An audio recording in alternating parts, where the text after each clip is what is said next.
하나님의 말씀 보도록 하겠습니다. 하나님의 말씀은 사사기 4장 1절에서 16절까지 있는 말씀이 오늘 본문인데요. 우리 주보에 나와 있는 그 말씀 1절에서 3절까지 보고 그 다음에 15절, 16절 이렇게 공독하도록 하겠습니다. 에훗이 죽으니 이스라엘 자손이 또 여호와의 목전에 악을 행하매 여호와께서 하솔에서 통치하는 가나안 왕 야빈의 손에 그들을 파셨으니 그의 군대 장관은 하로셋 학구임에 거주하는 시스라요. 야빈 왕은 철병거 900대가 있어 20년 동안 이스라엘 자손을 심히 학대했으므로 이스라엘 자손이 여호와께 부르짖었더라. 15절입니다. 여호와께서 바락 앞에서 시스라와 그 모든 병거와 그의 온 군대를 칼날로 혼란에 빠지게 하시매 시스라가 병거에서 내려 걸어서 도망한지라.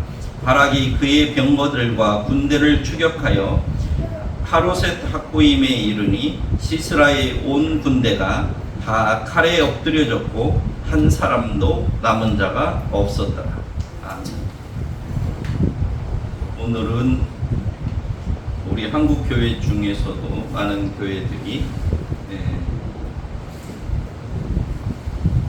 우리가 해방된 지 78주년을 기념해서 예배드리는 그런 교회들도 많이 있습니다. 우리 합동측 교회들은 좀 그런 역사의식이나 이런 면에서는 조금 떨어지는 그런 면들이 좀 아쉬움이 있습니다.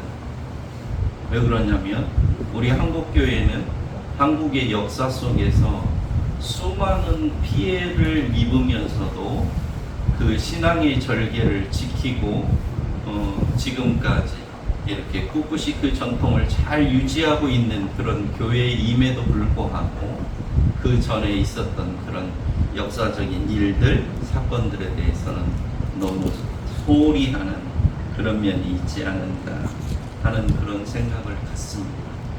그래서 우리 기독교가 중심이 되어서 나라를 살리는 그런 일들을 했던 3.1운동과 이 광복절 이런 날들은 우리 합동측에 속해 있는 우리 교회들도 잘 그 역사적인 의미를 잘 새기고 되돌아보고 기억하는 그런 예배들이 되었으면 좋겠다 하는 개인적인 바람이 있습니다. 이 사사기는 오늘 지금 성경 읽은 이 본문은 BC 1400년에서 BC 1200년경에 있었던 그런 이야기입니다. 지금 사사기 1장부터 사사기 4장까지 이렇게 넘어오는 이 기간이 한 200여 년 되는 그런 이야기입니다. 근데 중요한 내용은 뭔거니 여호수아와 함께 했던 신앙인들이 살아있을 동안에는 이스라엘 백성들이 그의 열조 하나님을 섬겼고 그 다음에 여호수아와 함께 했던 신앙의 위인들이 다 돌아가시고 난 후부터는 이스라엘 사람들이 가나안 땅에 살면서 그 열조의 하나님 여호와를 버렸다고 하는 것이 핵심 내용입니다. 그래서 이 사사기를 통해서 우리들이 배워야 할 것은 뭔거니 왜 여호수아와 그 동시대에 함께 살았던 사람들은 여호와를 잘 섬겼고 여호수아가 죽고 난 이후에 이스라엘 백성들은 왜 가나안 땅에 살면서도 그 선조들보다 훨씬 좋은 환경에서 좋은 상황에 살면서도 하나님을 섬기지 아니하고 하나님을 버렸는가 하는 것을 살펴보면 좋을 것 같습니다. 이스라엘 백성들은 가나안 땅에 들어와서 최소한 148년에서 200년 정도, 지금 오늘 본문 상황은 살면서 하나님이 어떤 분이신지, 하나님이 무엇을 원하는지, 이스라엘이 어떻게 살아야 하는지를 가르쳐 주셨습니다. 그럼에도 불구하고 또 다시 범죄함으로 20년 동안 아빈 왕에게 심한 학대를 받고 있는 것이 오늘 본문의 내용입니다. 본문 1절에서 또 나 다시라는 말은 단순한 반복이 아니라 점점 더 심하게 의도적으로 적극적으로 하나님을 떠나는 것을 이야기합니다. 이스라엘의 범죄는 다람쥐 쳇바퀴 돌듯이 동일한 상태를 반복하는 게 아니라 갈수록 더 심해지는 것이며 더 악해지는 것입니다. 이들은 유목 생활에서 농경 생활로 이들의 삶의 환경이 변화되면서 정착 생활을 하기 시작했고, 하나님 대신에 가나안 토착신인 바알과 아스타롯을 비롯한 많은 신들을 섬기면서 이방인들과 서로 통혼하면서 살았습니다. 그러면서 하나님이 가르쳐 주신 삶의 방법, 원칙들을 버리고 이들은 가나안 땅의 문화를 즐기며 그 땅의 사람들의 삶에 동화되어 가면서 살아가기를 좋아했습니다. 그렇기 때문에 스스로 견딜만 하거나 살만 할 때는 하나님은 전혀 필요도 없었고 안중에도 없었던 것입니다. 그렇기 때문에 여호와께 도움을 청하거나 부르짖는 일은 있지 않았던 것입니다. 예를 들어서 요즘 청소년들 보면은 그냥 자기 집이 편안하고 좋고 모든 것이 다 갖춰졌음에도 불구하고 집에 있기를 아주 싫어하는 청소년들이 있습니다. 그래서 가출하고, 또 학교에 가면 친구들도 많이 있고 할 수 있는 것들도 많이 있음에도 불구하고 학교도 안 다니는, 그래서 집에서 가출하고 학교를 나와서 술 마시고 담배 피고 친구들하고 떠들고 어른들 흉내내고 돌아다니고, 그러다 돈 떨어지면 차터리하고 오토바이 훔쳐가지고 타고 떠들고 돌아다니고, 이렇게 하면서 이것을 자유라고 착각하면서 살고 있는 그런 청소년들이 많이 있습니다. 이것은 일시적이고 충동적인 행동이고 순간적인 즐거움을 얻기 위해 벌이는 범죄 행위와 위험한 행동을 하면서도 전혀 잘못이라고 느끼지 않는 것과 똑같은 그런 것입니다. 지속적으로 하나님을 떠난 이스라엘 사람들이 이와 똑같습니다. 처음에 하나님을 떠났을 때는 아이고 내가 하나님을 떠나면 안 되지, 하나님을 떠나는 건 잘못이야, 이렇게 양심의 가책이라도 있었는데 이제 한 200여 년이 지나면서 그러한 생각조차도, 아예 하나님이라고 하는 이런 개념조차도 없어지고 있는 것이 이스라엘 백성들이었다 이 말입니다. 가나안 땅에서 이렇게 가나안 땅에 살고 있는 사람들과 통혼하며 그들과 함께 지내면서 이들은 하나님을 인정하고 싶지 않았고 지금의 삶이 너무나 좋고 멋져서 더더욱 가나안 땅에 살고 있는 사람들의 문화를 배우기를 원했고 그 사람들과 같은 사람이 되기를 원했던 것입니다. 이런 모습들을 요즘도 우리가 볼 수 있습니다. 북한에서 어려움 가운데 살다가 대한민국에 오게 된 그런 세터민들을 보면 모든 대한민국에 있는 것들이 새롭습니다. 대한민국에 와서 제일 먼저 겪는 문화적 충격이 뭔 화장실입니다. 그래서 우리는 화장실 변기에 이렇게 앉아서 볼일을 보는데 이것을 사용할 줄 몰라서 그 위에 올라가서 이렇게 볼일을 보는 일까지 생깁니다. 세터민들이 이 대한민국 사회를 보면 모든 것이 신비롭기 그지없는 것입니다. 신세계에 온 그런 느낌입니다. 근데 이들이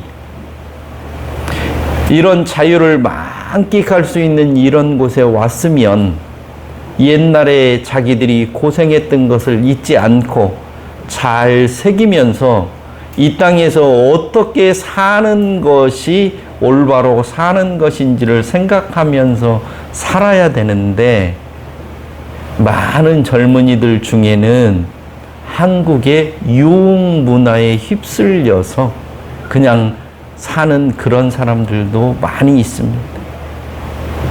또 제일 먼저 와서 하는 일이 자동차 사고, 이런 것이 제일 중요한 일이 아님에도 불구하고 그런 일들을 하는 안타까운 그런 사람들의 모습을 보기도 합니다.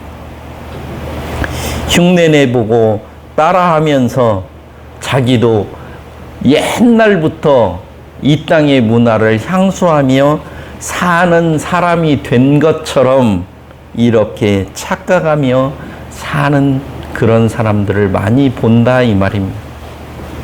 마치 이스라엘 사람들이 가나안 땅에 들어가자 이런 모습으로 변하기 시작한 겁니다. 그러기에 하나님은 안중에도 없고 전혀 고려의 대상도 아니었습니다. 그러다가 자신의 힘으로 도저히 어떻게 할 수 없는 상황이 되어서야 그때서야 하나님을 찾게 된 것입니다. 집을 나간 청소년들, 학교를 떠난 청소년들이 지 맘대로 돌아다니고 지 생각대로 하다가 결국은 지 스스로 해결할 수 없는 그러한 공경에 빠지고 어려운 상황에 빠져서야 그때서야 부모에게 도움을 청하고 부모 품 안에 있었던 것이, 학교 안에 있었던 것이 행복이고 자기의 안전이었다는 것을 그때나 깨닫는 거나 마찬가지로 이스라엘 사람들도 도저히 어떻게 해볼 수 없는 크나큰 위기에 처해서야 이제 정신이 들고 그때서야 하나님을 기억하게 되는 것, 그것이 오늘 본문의 상황인 것입니다. 이스라엘은 하나님과의 관계에서 청개구리처럼 지속적으로 하나님이 원하시는 것과는 반대로만 행동하고 있었습니다. 이런 이스라엘을 보면 우리들은 뭐라고 얘기할까요? 아마 이렇게 얘기할 거예요. 아이고, 이렇게도 말 안 듣는, 지긋지긋하게도 하나님의 말씀은 따르지도 않는 이런 이스라엘에게 하나님도 하실 만큼 하셨는데 이제 이스라엘을 포기하시지 무슨 미련이 남아서 이렇게까지 하시는지 이해할 수 없다고 그렇게 말할 것입니다. 이 말은 아무런 관계가 없는 사람, 제3자, 객관적인 입장에 서 있는 사람, 아무런 책임이 없는 사람에게는 맞는 말이지만 당사자에게는 전혀 맞지 않는 말이요, 전혀 옳지 않은 말입니다. 부모 자식 간의 관계를 우리들이 한번 생각해 보세요.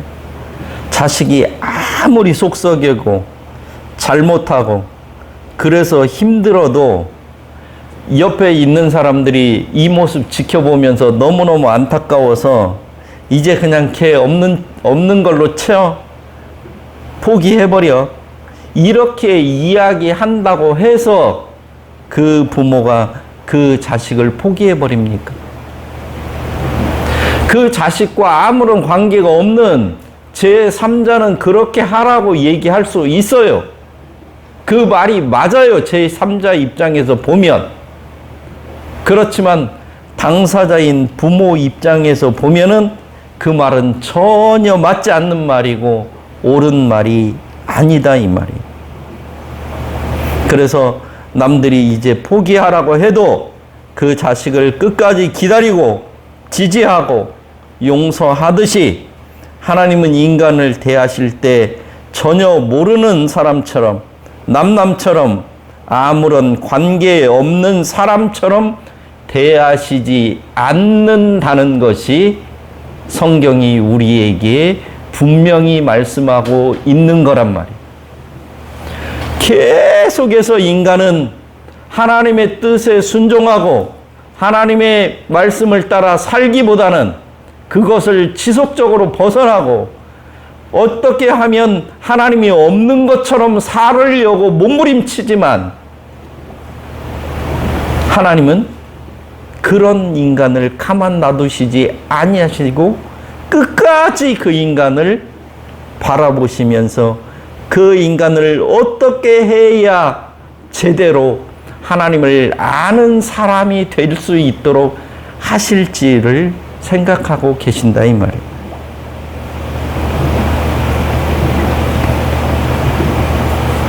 애들도 지들이 하고 싶을 때는 부모가 무슨 말을 해도 소용이 없어요. 부모의 조언이나 충고가 아이들에게는 그저 불필요한 간섭으로만 느껴집니다. 이때는 부모들이 더 간섭해서는 안 돼요. 미련한 부모들은 자식들이 이렇게 할 때 더더욱 여기에 더 집착하는 그런 경우들이 많아요.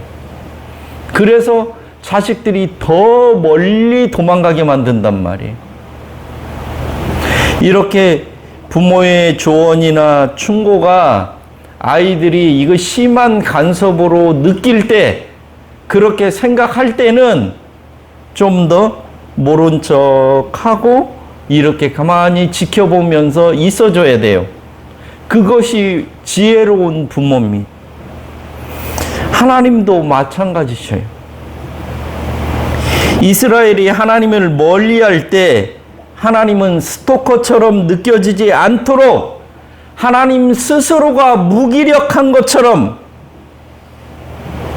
이스라엘 백성과는 아무런 관계가 없는 것처럼 하나님께서는 한 발을 빼시고 안타깝게만 지켜보고 계실 뿐이다, 이 말이야. 그렇기 때문에 하나님을 믿던 사람들이 하나님을 떠나서 지 맘대로 살면서도 아이고 하나님이 없어도 나 잘 살고 있네, 내 맘대로 해도 괜찮네, 이렇게 느껴도 하나님은 그것을 지켜보시면서 가만히 보고 계신단 말이에요. 왜냐하면 그때 개입하고 거기에 끼어들면 더더욱 하나님을 어떻게 해요? 멀리 떠나기 때문에. 여러분들이 자녀들 말 안 듣는 애들 자꾸 뭐 이거 해라 저거 해라 자꾸 해보세요.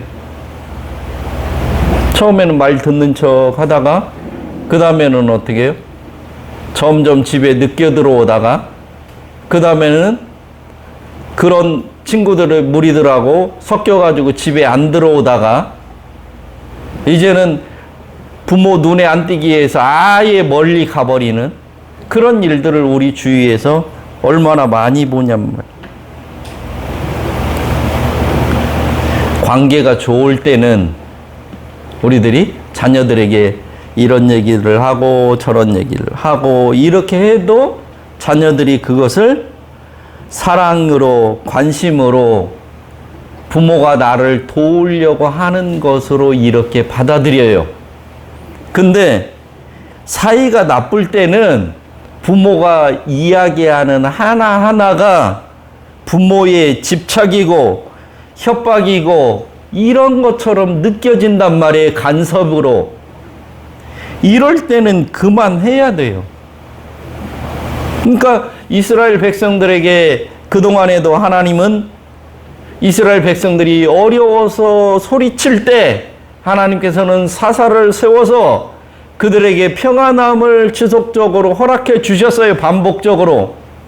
그럼에도 불구하고 이스라엘 사람들은 그 하나님의 은혜와 사랑을 제대로 깨닫지 못하고 조금 시간이 지나면 또다시 하나님을 떠났단 말이에요. 그리고 하나님을 떠나서 사는 것이 더 좋다고 생각했어요.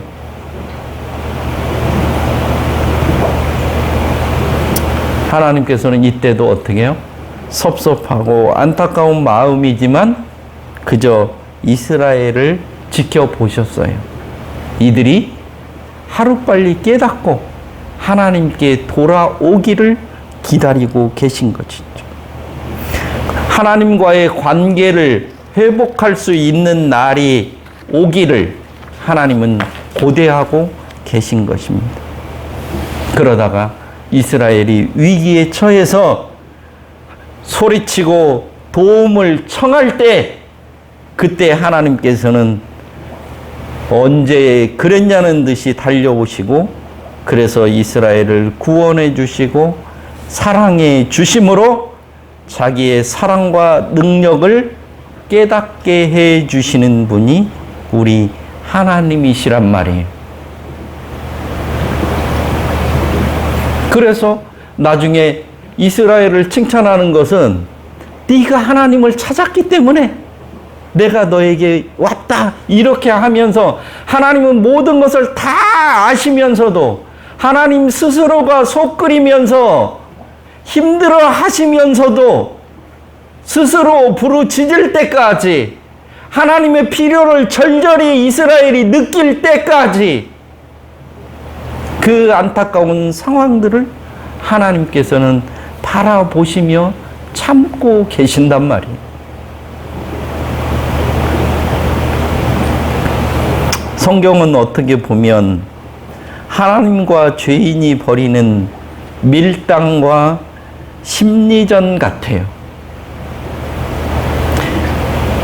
하나님은 하나님의 사랑을 인간들에게 알게 하기 위해서 어떻게 하면 저들이 스스로 하나님께 영광을 돌리고 스스로 하나님이 원하시는 그런 삶을 살 수 있게 하겠는가 하는 하나님의 그런 생각과 어떻게든지 하나님의 뜻은 벗어나서 지 맘대로 죄성을 가지고 죄성이 우리에게 원하는 대로 끌려서 살고자 하는 그런 인간이 부딪히는 그런 면을 아주 잘 드러내 주는 것이 성경인 것 같아요. 인간의 죄성과 하나님의 은혜가 분명히 드러나는 것이 성경인 것 같습니다. 이렇게 도움을 주고 또 주고 또 줘도 하나님을 떠나기를 반복하는 아예 하나님을 무시하기까지 하는 이런 괘씸하기 짝이 없는 이스라엘을 하나님은 책망하시지도 않고 징계하시지도 않고 마치 기다렸다는 듯이 당장 들으시고 사사들을 세워서 이들을 구원해 주시는 이런 모습을 통해서 이스라엘의 악함이 하나님의 사랑을 이길 수 없고 이스라엘의 패역함이 하나님의 긍휼을 이길 수 없으며 이스라엘의 간교함이 하나님의 신실하심을 이길 수 없다는 것을 분명히 보여주시고 계신다는 것입니다. 왜냐하면 하나님은 인간의 창조자이시고 인간을 지으신 분이기 때문에 하나님께서는 이런 인간을 책임지십니다. 하나님은 인간의 책임자로서 인간의 불행을 참지 못하시며 인간의 고난과 고통을 방치하지 않으시며 인간의 상처와 아픔을 방관하지 않으시는 분이라고 하는 것을 우리들이 분명히 기억해야 됩니다. 이스라엘은 하나님을 버렸지만 하나님은 이스라엘을 버리지 않으셨어요. 이스라엘은 하나님을 잊었지만 하나님은 이스라엘을 잊지 않으셨습니다. 이스라엘은 하나님의 말씀을 듣지 않았지만 하나님은 이스라엘의 부르짖음을 언제나 들으셨습니다. 왜냐하면 하나님은 이스라엘의 하나님이시기 때문에 그렇습니다. 오늘날도 마찬가지입니다. 우리가 하나님을 버리고 하나님을 잊어버리고 하나님의 말씀을 듣지 않지만 하나님은 우리를 버리지 않고 우리를 잊지 않으시고 우리가 하나님께 손을 내밀고 하나님께 도움을 청할 때 하나님은 언제나 들으시는 분이십니다. 그러기에 하나님은 우리를 창조하신 분이고 그러기에 하나님은 우리를 구원하시는 분이신 것입니다.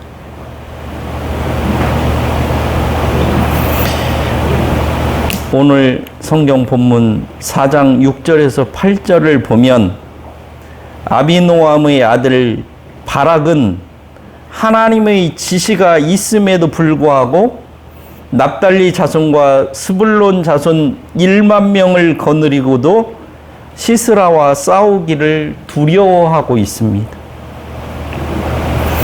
그래서 여자 사사 드보라에게 이 바락이 하는 말이 이렇습니다.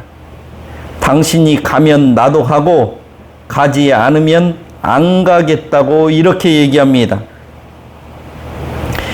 남자들이 판치는 전쟁터에서 수많은 남자들이 있음에도 불구하고 전쟁을 할 줄도 모르는 드보라를 세우고 이렇게 졸장부 같은 바락을 사용하셔서 전쟁을 승리로 이끄시는 분이 하나님이시다 이 말이에요. 무슨 드보라를 닮고 바락을 닮고 그러는 게 아니라 이 말이에요. 신앙생활은 하나님이 어떤 분이신지를 올바로 깨닫고 그 하나님의 말씀을 따라서 살아가는 것이 신앙이지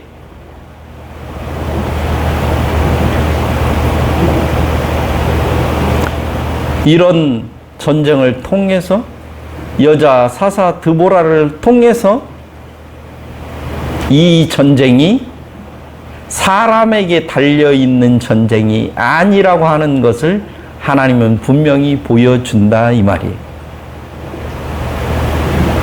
여자 사사가 무슨 전쟁을 해본 적이 있어요? 이렇게 겁장이인 바락이 어떻게 전쟁에서 이길 수가 있냐 이 말이에요.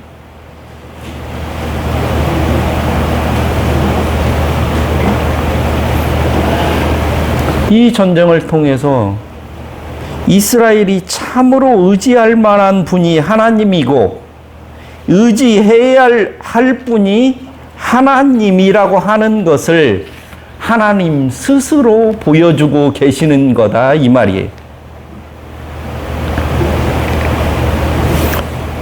그래서 14절을 보면 이렇게 되어 있어요. 일어나라 이는 여호와께서 시스라를 내 손에 붙이신 날이다. 여호와께서 너희 앞에서 행하지 아니하시냐. 15절에서는 여호와께서 바락 앞에서 칼날로 쳐서 패하게 하심에 이렇게 기록하고 있단 말이에요. 실제는 드보라나 바락이 싸우는 것이 아니라 하나님께서 이들 앞에서 싸우고 계시다고 성경에서는 분명히 말씀하고 계신다 이 말이에요. 이스라엘의 태도와 자세와 행동이 어떠하든지 이스라엘의 행동이 하나님의 약속을 깰 수 없고 이스라엘의 죄가 하나님의 맹세를 폐기할 수 없다는 것을 보여주고 있습니다. 인간의 행동에 의해서 하나님이 변화되지 않습니다. 하나님에 의해서 인간이 변화되는 것이지 인간에 의해서 하나님이 변화되는 것이 아닙니다. 그래서 이스라엘을 향해서 저와 여러분을 향해서 하나님은 언제나 이렇게 말씀하십니다. 나는 너의 하나님이라고. 그분이 나의 하나님이시기 때문에 우리가 구원받는 것이고 그분이 나의 하나님이기 때문에 내가 그 하나님의 은혜를 누리는 자가 되는 것이지 내가 뭘 어떻게 해서 되는 것이 아니라는 것이죠. 죄인의 가장 어리석고 미련한 것은 하나님이 주신 복과 은혜를 누릴 줄 모른다는 것입니다. 지속되는 평온함을 지루함이라고 생각하고 죄를 짓고 불행을 자초한 다음에 그래서 불행이 오고 평온함을 상실한 후에야 하나님이 주신 평온함이 좋았다라고 후회하는 것이 인간들입니다. 인간이 죄인 되어서 가장 미련하게 된 것이 좋은 것을 좋은 것으로 귀한 것을 귀한 것으로 하나님이 주신 것을 누리지 못하면서 하나님께 구하기만 하는 이러한 삶이 미련한 삶인 것입니다. 성경은 이렇게 하나님을 모르는 인간을 깨우쳐서 하나님이 어떤 분이신지 하나님이 얼마나 우리를 위하시는지 그렇기 때문에 우리가 하나님 안에 있는 것이 얼마나 평안한 것인지를 알게 해주는 것이 성경입니다.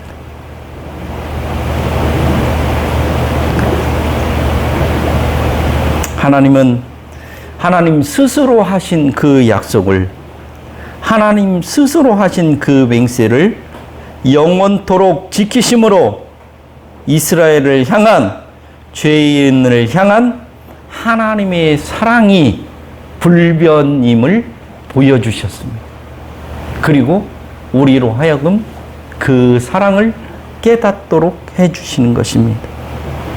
이것이 기독교의 사랑이고 이것이 하나님의 사랑인 것입니다. 이 사랑을 깨달은 자, 이 사랑을 누리며 자유를 만끽하는 자가 성숙한 성도입니다. 하나님께 영광을 돌리는 자인 것입니다. 하나님께서 주신 좋은 것, 하나님께서 주신 귀한 것을 누리면서 살 줄 아는 자, 그 자가 성숙한 자란 말입니다. 하나님이 좋은 것, 귀한 것을 주셨음에도 불구하고 날마다 징징대며 날마다 고통스럽게 스스로를 괴롭게 하면서 살아가는 자들이 올바른 성도가 아니다 이 말이에요. 어려움 가운데서도 힘든 가운데서도 우리에게 힘을 주시고 우리에게 삶의 방향을 제시해 주시고 그 자리에서 함께 해 주시면서 인간의 참된 삶의 의미가 무엇인지를 깨닫게 해 주시는 그 하나님의 은혜를 아는 자들이 참된 성도다 이 말이에요. 썩어 없어질 그 물질이 조금 더 남보다 많은 것, 몇 년 안 있으면 그 자리에서 내려갈 그 자리, 그것을 갖지 못해서 목말라 하고 온갖 야비한 수단을 다 쓰는, 그것을 취하는 것을 은혜라고 생각하는 그런 저급한 자들과 함께하는 하나님이 아니시란 말이에요.